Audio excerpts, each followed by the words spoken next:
Hey guys, so I got a lead that a library has about 35,000 records that they're getting rid of. So I got the opportunity. I think I'm one of the first to be here to look at them. We'll see, but I'm gonna take you guys along with me on the pick, so stay tuned. So I went in, and turns out they said somebody had come and got all the records this morning, which I talked to them this afternoon, and they said they were still all here. So anyways, the only thing left was 78. So I went through 78 until I just decided there was no good 78, you know. But so I'm kind of frustrated. I drove 3 hours.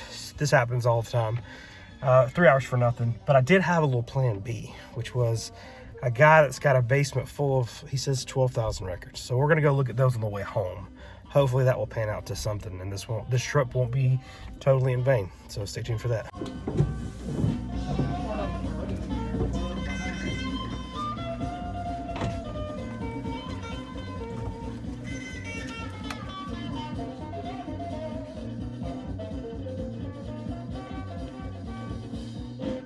Hey guys, Dylan from Noble Records coming at you with another video. So, as you saw, what happened there, went, on good faith. Somebody gave me a lead to go up and check these records out.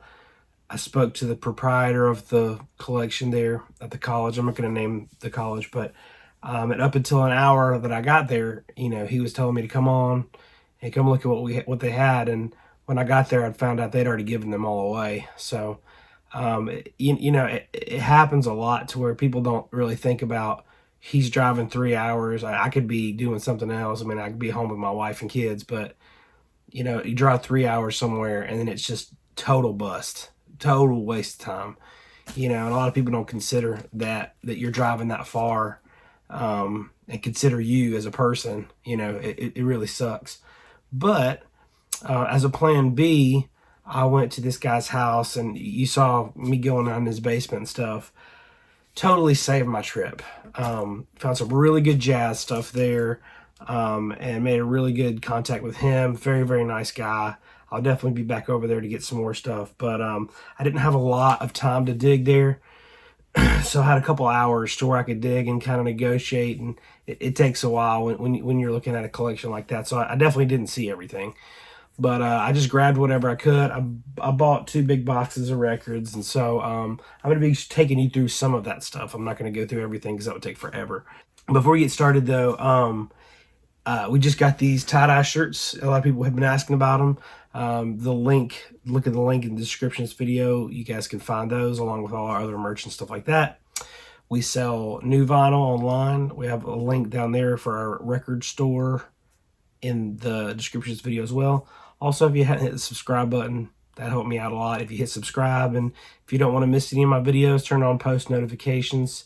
And also, you're going to want to follow us on Instagram.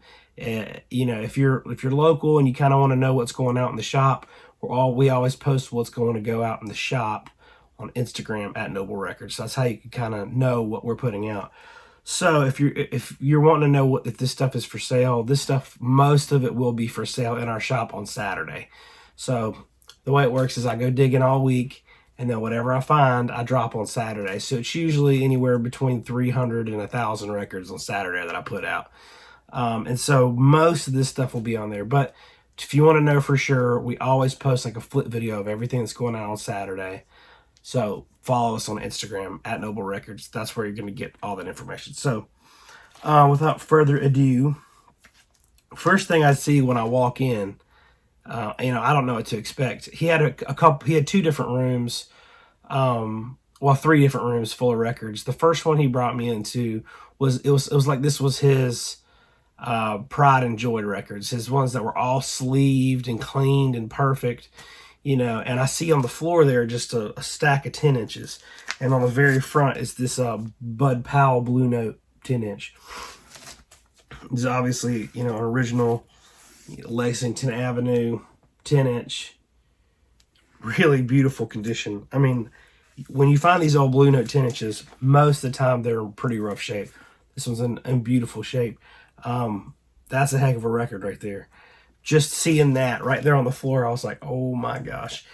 And so he had This guy was a knowledgeable collector. He had all the books and stuff, you know, the gold mine books and the books that price the records for you and all that stuff.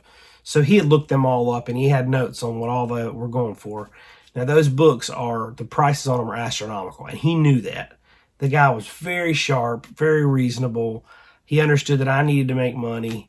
And so we were, you know, he was so super fair, super nice. But a lot of people were probably going to think, oh, he went in this guy's house and took them for $1 each. That's not what happened.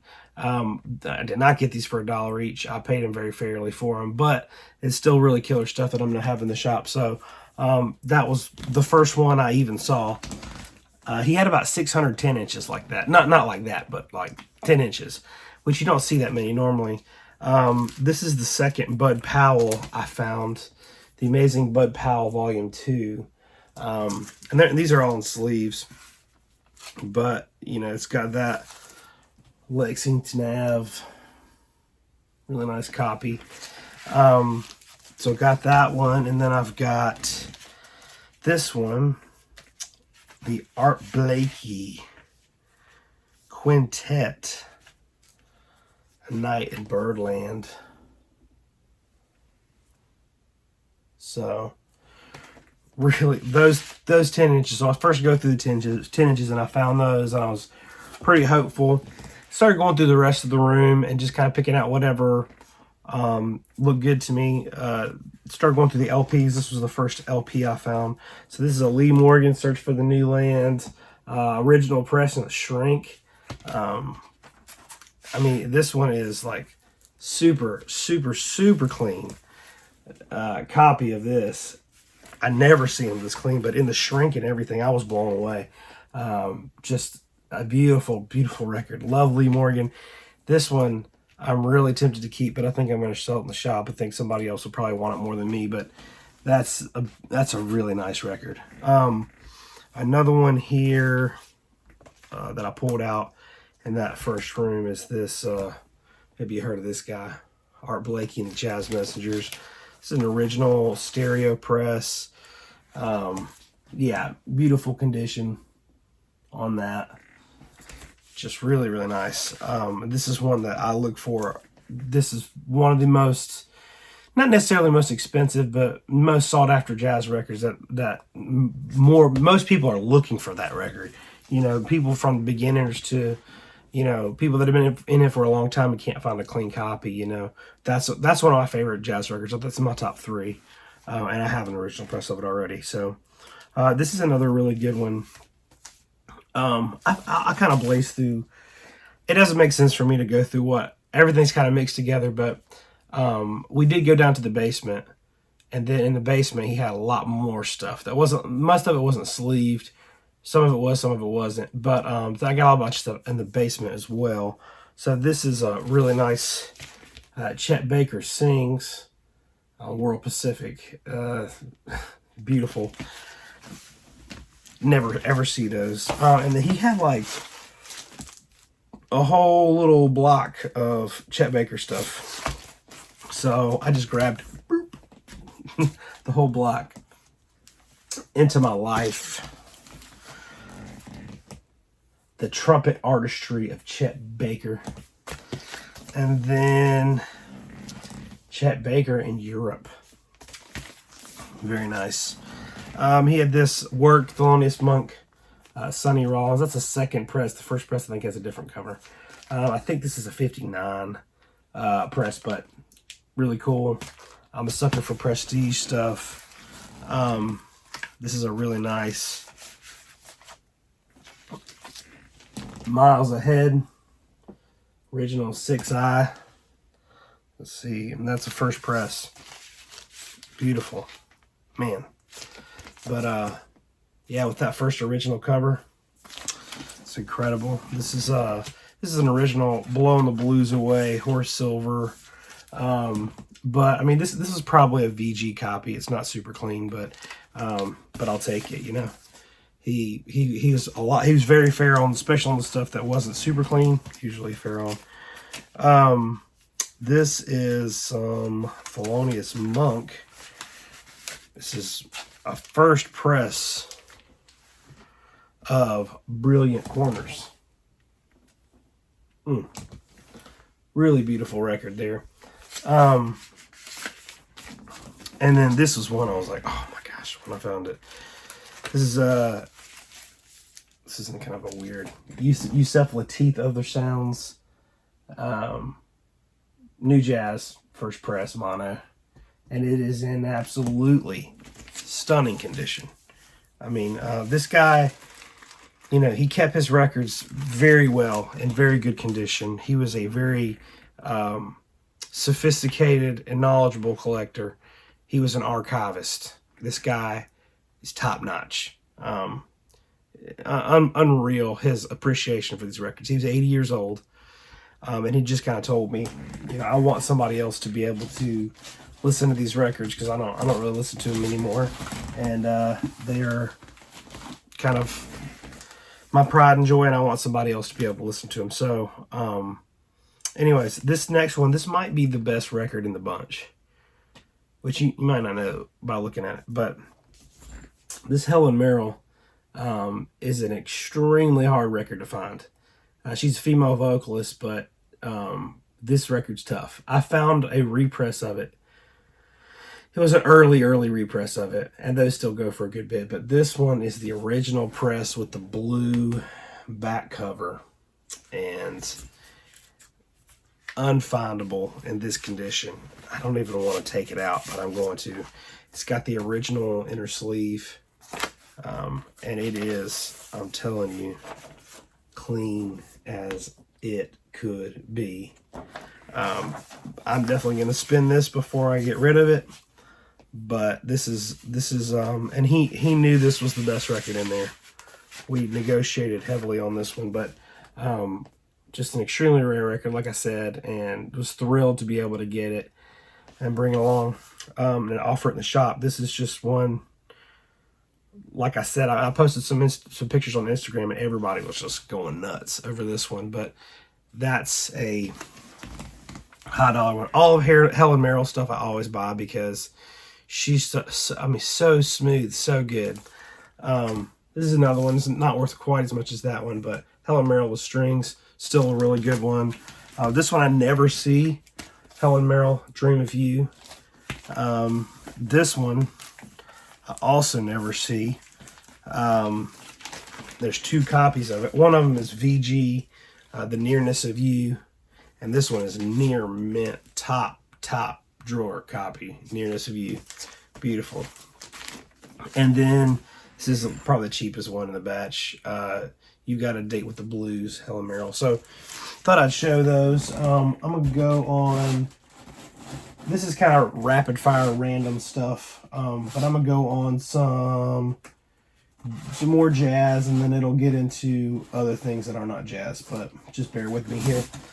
And like I said, I'm not showing everything. I'm just kind of showing some of the highlights. This is a John Coltrane. It's really sweet. This one, Expression, Coltrane. Anytime I see Coltrane stuff, I'm just like, I grab it. I love Coltrane, and obviously everybody else does too. Kulu Say Mama, John Coltrane. I actually may keep this one. I don't think I have it anymore. Yeah, it's one that, so don't get your heart set on me putting that in the shop. I'm probably going to keep that one, if I'm being honest with you guys. Yeah, it's a nice one. But I've been needing that one for my collection. This is Monk's Music, Thelonious Monk Septet. Got a good bit of Thelonious Monk there too. So, and then at the end, I'm going to show you like a bunch of stuff that I'm definitely keeping for myself. I say a bunch, maybe like 3 or 4 records, maybe 5. Bobby Bland, That's the Way Love Is. It's kind of a tough one to find. Little Richard. Let's see, I'll show that one at the end. This is a really nice, clean.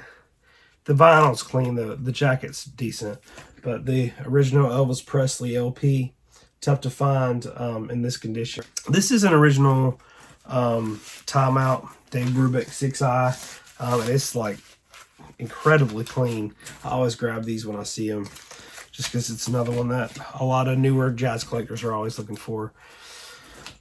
Monk's Blues. I always grab the impulses. Those labels stick out, and I just cherry pick them out. More of the great Lorez Alexandria. This is the Catwalk Donald Byrd. I believe this is the 72 press of this, but it's in the shrink and it's in great shape. This is Miles Davis. This is an original 6-eye, the Art Blakey drum suite. This is another one I always grab. Not a super expensive record. Stem Gets Charlie Byrd Jazz Samba. I always grab this record when I see it because anybody who's like new into jazz is like, hey, give me some of that smooth jazz. They always say that when they come to the shop. Give me some of that smooth jazz. This is smooth jazz. It's really good. Usually those are 15, 20 bucks. This is a Herbie Mann. Not a lot of Herbie Mann records are that desirable, but this is the 50th Street Address original prestige of Flute Souffle. Pretty cool. Donald Byrd, A New Perspective. I believe this is a second press. If I'm not, yeah. Second press of that. Pee Wee Russell on that Impulse label. Just some Sam Cooke comp. This is a very, very early Johnny Cash sings. So Dizzy Gillespie, the CTI Jazz. I always grab it. Again, not super expensive, but they're always great. It's a Stanley Turntine, a Sugar Man, Purple Rain. I know, kind of a curveball, but he had a shelf of like rock and newer stuff like that, and this was on there, and I always grab Purple Rain when I see it as well. This is one not too super expensive, but I always grab it just probably just because I like the cover. But it's the Australian Jazz Quartet. Just look at that. This is a really early Johnny Cash. It's got that really heavy vinyl on it, but it's a really early press of it. It's super clean. Odette and the Blues on Riverside. Some Etta James. B.B. King. Love this record completely well. Got some Beatles, which I always grab. I didn't even check the vinyl on this one. Oh my gosh. What a nice surprise. It's the blue. Didn't even know that. I just grabbed. All his stuff was in good shape, so I didn't go through it so seriously. Best of Sam Cooke. Stones. Beggar's Banquet. Another Stones. More Beatles stuff. You guys know Beatles is not super expensive, but it's always a staple in the shop. This is probably the Beatles I find least often, the Yellow Submarine. So I was glad to find that. This is Ella and Louie. Ella Fitzgerald and Louis Armstrong. Really cool. He had a bunch of Nina Simone. So I got this Nina Simone stuff. All that. He was really into female vocalists. He was super into it. So I grabbed all the Nina Simone I could get my hands on. And then another jazz record I always recommend is Gets Gilberto. Gilberto. Really good jazz. Okay. And here's a few that I'm keeping for myself, so I don't even think about it. Don't at me on this stuff. Actually. So I've been really into funk, you guys know that, and I've been trying to kind of get together all my James Brown stuff. I want to have all the James Brown stuff. So I'm missing a few, especially some of the earlier ones. Kind of hard to get them clean. So I guess the prime one of the bunch here is this James Brown, his Famous Flames Think. This is not the, there's the one, the cover with the baby on it. I do have that one, but the disc isn't in great shape. This one is in really great shape. So it's the alternate cover. I'm going to check these. I'm going to keep one and sell one. This is Showtime. They're both in super good shape. This one's in shrink. It's probably the one I'm going to keep. Grits and Soul. That's one you hardly ever see. Not worth a ton. You just don't see it that much. And then it's James Brown at the Garden. It's in good shape, like I said. Great stuff. I need to do a video just about James Brown. So much to work with there. You guys also probably know I collect the Prestige Bluesville label, and I've got a lot of them. I'm only missing a few. This is one of the ones I was missing, and there it was.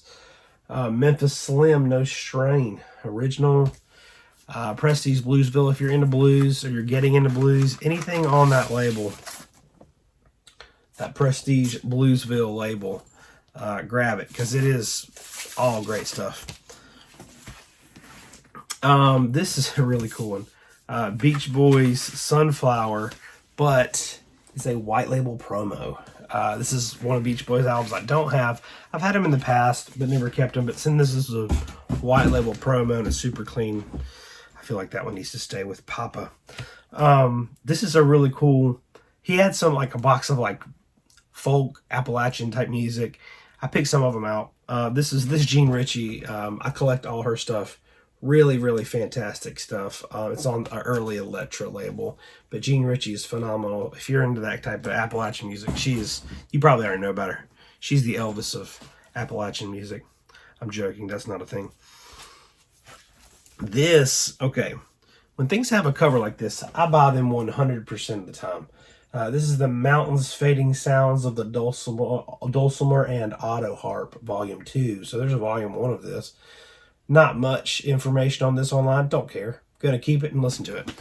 And this is the Sound of the Smokies. And you got the, dulcimers and auto harps, and it's Bill Davis and his singing dulcimer. So kind of cool stuff. Moral of the story here is I was very bummed when that first lead did not work out for me, but when I travel a distance like that, I usually have a backup dig, like a plan B. So it was a 3-hour drive from my house. This other spot was, a couple hours from my house. It was on the way home.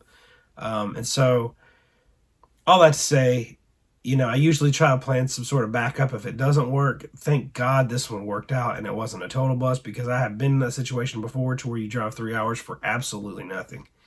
And it sucks. So, when you're buying and you're traveling, you just come to terms with the fact that people don't care about you. They care about money. And so my goal is to find records for my customers in my shop, to keep them happy and keep them coming and keep the vinyl love flowing. So that is what we did today. Again, if you guys do not follow us on Instagram, that's where you're going to get all the information on what's going out on Saturday. There's no guessing on what's going out.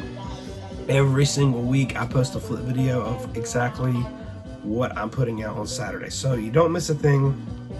Follow us on Instagram. That is going to be your best source of information there. Thank y'all so much for watching this video. If you enjoyed it, hit that subscribe button. Turn on your post notifications so you don't miss a thing.